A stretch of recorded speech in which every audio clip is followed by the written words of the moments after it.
Você tem vontade de aprender teologia? Tem desejo de se aprofundar na palavra de Deus para ter mais firmeza, segurança na fé e até para poder entender mais do chamado do Senhor para sua vida? E o mais importante, se você quiser realmente saber interpretar corretamente a palavra de Deus, eu tenho um convite para fazer a você. Quero te convidar para conhecer o Bacharel Livre em Teologia do Nascido de Novo. Curso com mais de 80 matérias, mais de 50 bônus exclusivos para você, com todo o material incluso, que vai te levar a ter o seu certificado e a sua credencial de teólogo. Para pregar com sabedoria onde o Senhor te mandar. Para conhecer todos os detalhes do curso, é só clicar em Saiba Mais aqui embaixo. Então a gente tem que tomar esse cuidado de não fugir do princípio bíblico, mas adaptar. E o que acontece?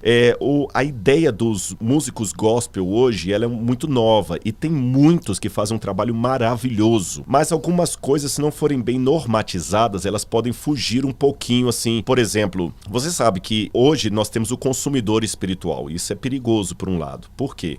O mercado, estou falando mercado no sentido bem capitalista da palavra. O mercado tem os seus nichos. Então tem o nicho da dona de casa, tem o nicho da empresária, tem o nicho do cara que gosta de futebol, tem o nicho do cara que gosta de esportes, que malha, tem o nicho do vegano, e eles começam a vender coisas para cada nicho. E entre esses nichos descobriram um nicho novo, o crente, o consumidor espiritual. Então muitas pessoas jogaram esse nicho no mercado não com o intuito de ir e pregar o evangelho, mas para ele é apenas mais um consumidor, mais um cliente.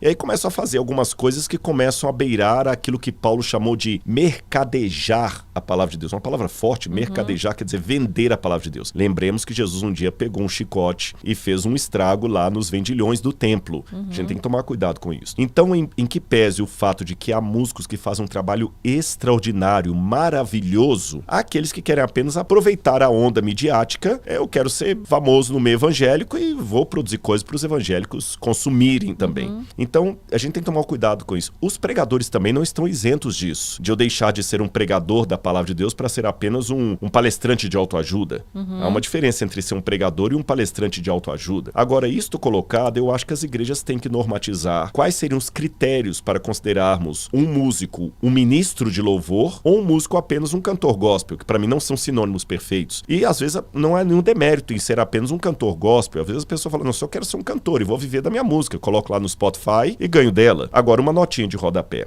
Devemos também ter um pouquinho de paciência com os músicos e não só paciência, essa talvez não seria a palavra mais apropriada, de consideração pelo seguinte. Eu acabei de falar que quando eu sou convidado para ir a uma igreja Assembleia de Deus, batista, presbiteriana e tudo mais, muitas eu não atendo, é por problema de agenda. Que minha agenda é muito lotada. Eu não cobro para ir.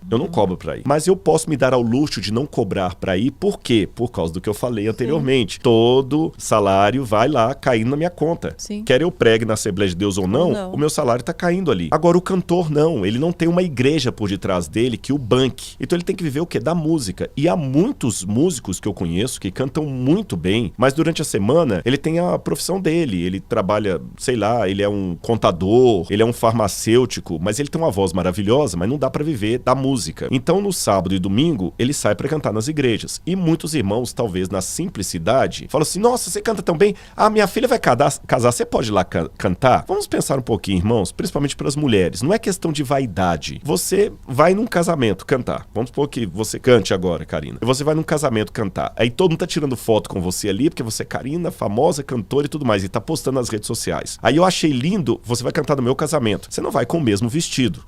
Você tá entendendo? Você não vai com o mesmo vestido. Você não vai chegar lá e correr o risco de ter um microfone com uma caixinha de abelha. Você tem que levar o equipamento de som. Para levar o equipamento de som, tem que ter o operador de som. Equipamento estraga. Né? Isso aqui, pessoal, é muito caro. Esse negocinho preto que tá aqui na minha frente, alguns custam o preço de um carro. Aí você coloca lá, quebra um cabo, tem um acidente. Aí o pessoal acha que só vai dar gasolina pro seu carro, um pianista, você tá entendendo? São treinos. Então eu acho que a gente deveria valorizar um pouquinho mais. Então o que eu disse a respeito do meu ministério não vale para os músicos que não recebem do dízimo. O Rodrigo, você pode chamar e pode pagar só as despesas dele de ir em um hotel para ele ficar com a esposa e tá tudo numa boa. Isso não me der nenhuma camisa, tá tudo em paz. Mas, como eu falei ok, a igreja adventista paga o meu salário, mas o músico não tem isso. Então vamos abençoar mais os músicos, porque o equipamento quebra, ele que vai ter que comprar. A pessoa que está na cabine de som, que vai trabalhar ali também. Se você quer uma coisa bonita, então vamos honrar, tá certo? Sim. Eu não acho nenhum problema nesse sentido. E, por exemplo, uma pessoa que ela não trabalha na igreja, ela é cristã, ela tem uma loja de roupa.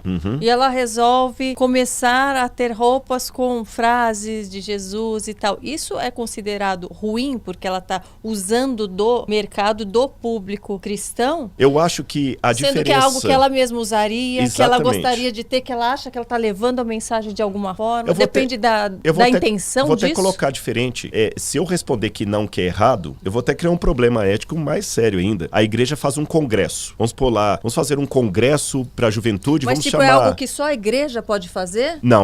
Ou a pessoa... A pessoa pode, mas eu tô colocando justamente, né? para piorar isso. Eu proíbo o irmão de ter a loja.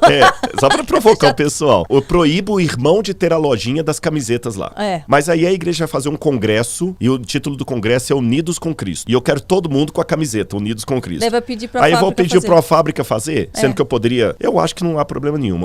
A diferença é o seguinte, a diferença entre veneno e remédio é uma questão de dosagem. Eu acho que se você faz a coisa de maneira lícita, se você faz uma coisa de maneira ordenada, ética, profissional, com honra, fugiu a palavra aqui, com honestidade, não há problema nenhum. Então vamos supor, olha, o meu segmento aqui, vou dar vários exemplos. A gente falou da camiseta, mas eu posso dar vários. Eu tenho uma livraria e eu quero vender só livros evangélicos da minha livraria. Qual o problema? Estou vendendo os livros, os irmãos querem comprar livros evangélicos, vão na minha livraria e compram. Não há nenhum problema nisso. O outro quer fazer a camiseta. Ou uma estilista. Vamos supor que uma mulher, ela é estilista, ela se converte e ela fala assim, gente, eu percebi uma coisa, não levem a mal não, mas eu sou estilista de modas, eu entendo de moda. E eu vejo que às vezes as irmãs se vestem de uma maneira um pouco breguinha. E eu acho que a maneira delas vestirem pode ser também um cartão de visita para alguém vir à igreja. Mas assim, eu vou para essa igreja aí para ficar... Ou mesmo os homens. De repente, eu vou fazer uma grife, uma linha só para as mulheres. Qual o problema disso? Ela está ganhando honestamente o pão dela. Não há nenhum problema nisso, não há nenhuma divergência nesse sentido, tá certo?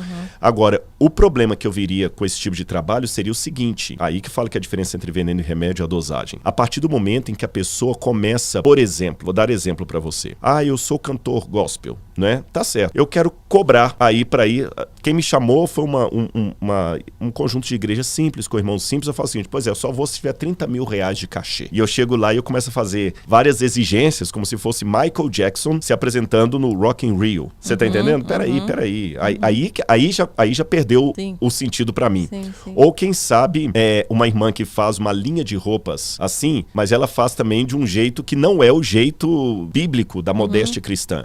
Ou quem sabe, no exemplo que eu dei dos livros ali, o camarada que tem a livraria dele, gospel, ali, mas ele faz coisas erradas, você tá entendendo? Dá calote numa editora, aí ele tá errado em qualquer situação. Agora, os irmãos ganharem dinheiro com a temática bíblica e evangélica, eu, Rodrigo, particularmente, não vejo nada na Bíblia que eu poderia dizer, não, isso aqui é pecado, é proibido. Alguém pode até falar, mas no tempo da Bíblia não tinha isso. Sim, mas no tempo da Bíblia também não havia o mercado. Não havia o mercado. Então a gente não precisa tanto ir por aí, por essa situação, sabe? Eu acho que não há problemas nesse sentido. Eu, pelo menos, não vejo nada na Bíblia que eu possa falar, não, tá errado à luz da palavra.